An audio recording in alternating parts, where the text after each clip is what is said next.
Monaco की सड़कों पर इंजन की दहाड़ गूंज रही थी। पत्थर की दीवारों और खुले समुद्र के बीच से रफ्तार की चीख निकल रही थी। हवा में खतरा, रोमांच और अनिश्चितता तैर रही थी। स्टैंड से कारें किसी भ्रम की तरह दिख रही थीं, रंगों की तेज लकीरें जो धूप को चीरती हुई निकल रही थीं। मिकी आगे झुक गया। उसकी आंखों में उत्साह चमक रहा था। वह ड्राइवरों को चिल्लाकर हौसला दे रहा था, भले ही वे उसे सुन न सकते हों। रेस अंतहीन लग रही थी। हर लैप के साथ तनाव और गहराता जा रहा था। फिर कुछ बदल गया। पिटलिन के पास एक झंडा लहराया। फेरारी को वापस बुलाया जा रहा था। इतनी जल्दी? भीड़ में फुसफुसाहट फैल गई। उत्साह की जगह उलझन ने ले ली। कार धीमी हुई और फिर टनल के अंधेरे में गायब हो गई। एक पल बीता, फिर दूसरा। अचानक सांसें थम गईं। कुछ गलत हुआ था। न कोई टक्कर, न कोई साफ दुर्घटना, बस अचानक विफलता। लोगों ने अनुमान लगाए, ब्रेक, इंजन, टनल की गर्म हवा, लेकिन कुछ भी पूरी तरह समझ में नहीं आ रहा था। वह हिस्सा बदनाम था। तेज रोशनी से अंधेरे में और फिर अचानक रोशनी में, सबसे तेज मोड़ पर। वहां गलती होना आम था, लेकिन यह अलग लग रहा था। वह तो पिट की ओर जा रहा था। फिर ऐसा कैसे? रेस रोक दी गई। भीड़ बेचैन हो उठी। आइसक्रीम लेने का सुझाव आया। एक छोटी सी राहत, बेचैनी से ध्यान हटाने की कोशिश। वे जल्दी निकल आए। रात होते होते रेस की आवाजें खामोशी में बदल गईं।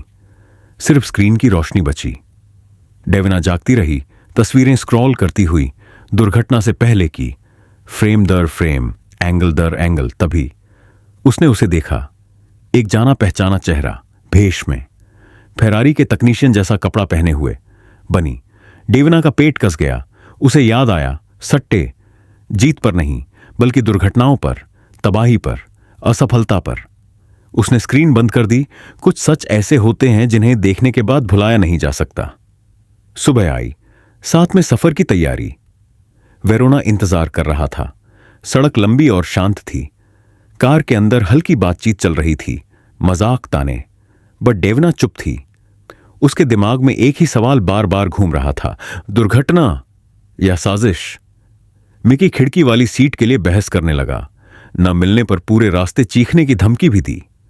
डेविना ने शांत लेकिन सख्त अंदाज में मामला खत्म कर दिया, एक हल्की सी चपत के साथ। तनाव फिर भी बना रहा।